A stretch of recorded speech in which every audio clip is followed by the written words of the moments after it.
po yung napili nyo?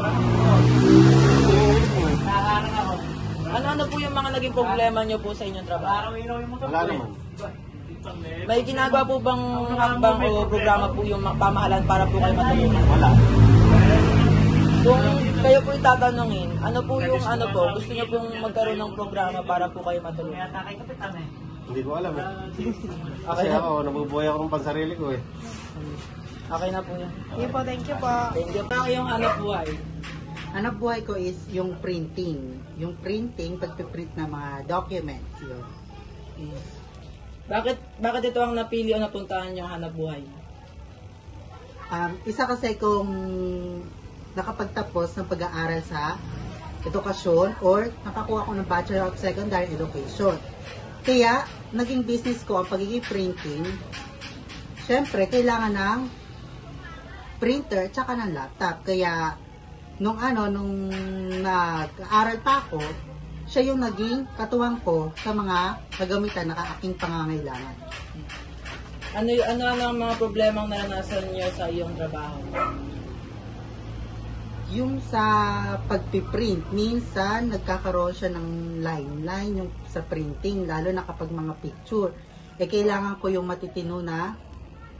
matitinong print na dapat walang bahid na sira or what na yung may line.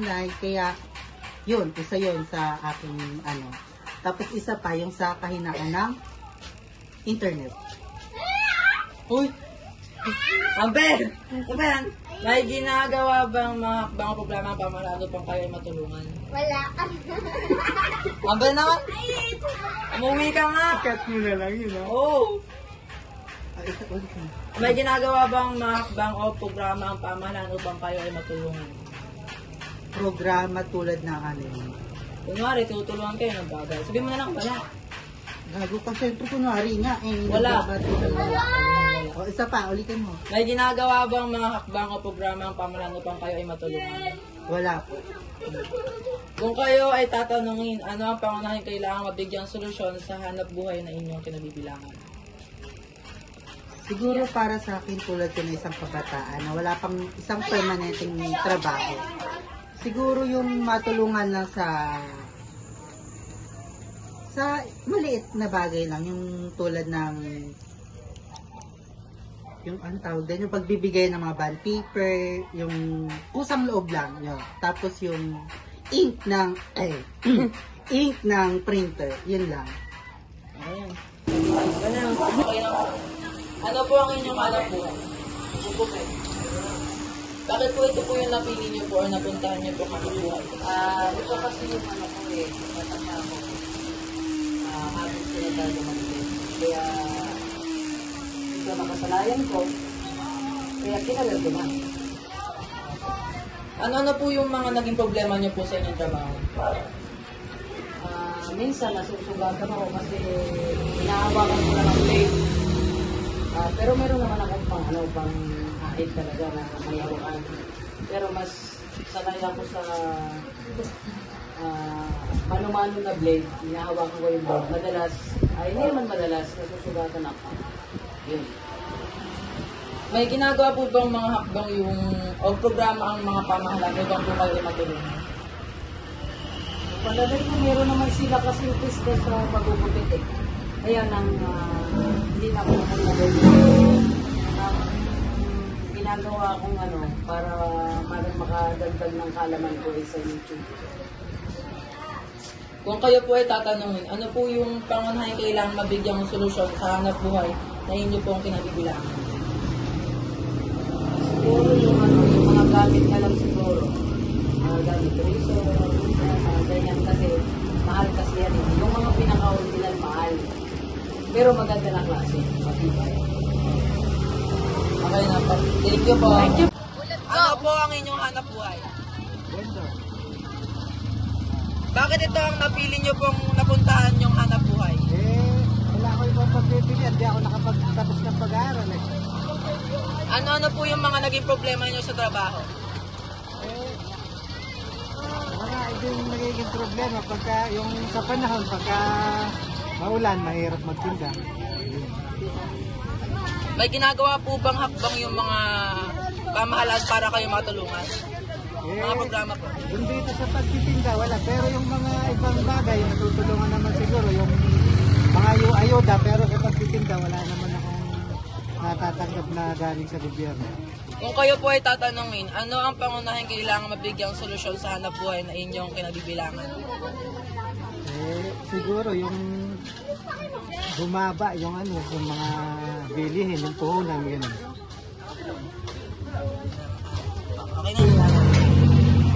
Ano po ang inyong hanap buhay? Diretso, nagtitinda. Rekwek. Bakit ito ang napili o napuntahan niyong hanap buhay? Ito lang madaling hanap buhay. Ito lang mabilis pagkakitaan. Ano ang mga suliranin na nararanasan niyo sa inyong trabaho? Sakit ang pa, katatay. Mangupo ka naman. Ay, Para namang bata yung kausap mo. ito po kasi yung... Nag-i-interview ka eh. Isa Sige ba, ulit. sa interview yung paggalang. Ano po ang inyong... Ano? Sige, diretso lang. Sasagot ako. Sige po. Ano na? May ginagawa po bang mga hakbang o programa ang pamahalaan upang po kayo ay matulungan? Wala. Kung kayo po ay tatanungin, ano po ang pangunahing kailangan mabigyan solusyon sa hanap buhay ng inyong kinabibilangan po? Sana 20.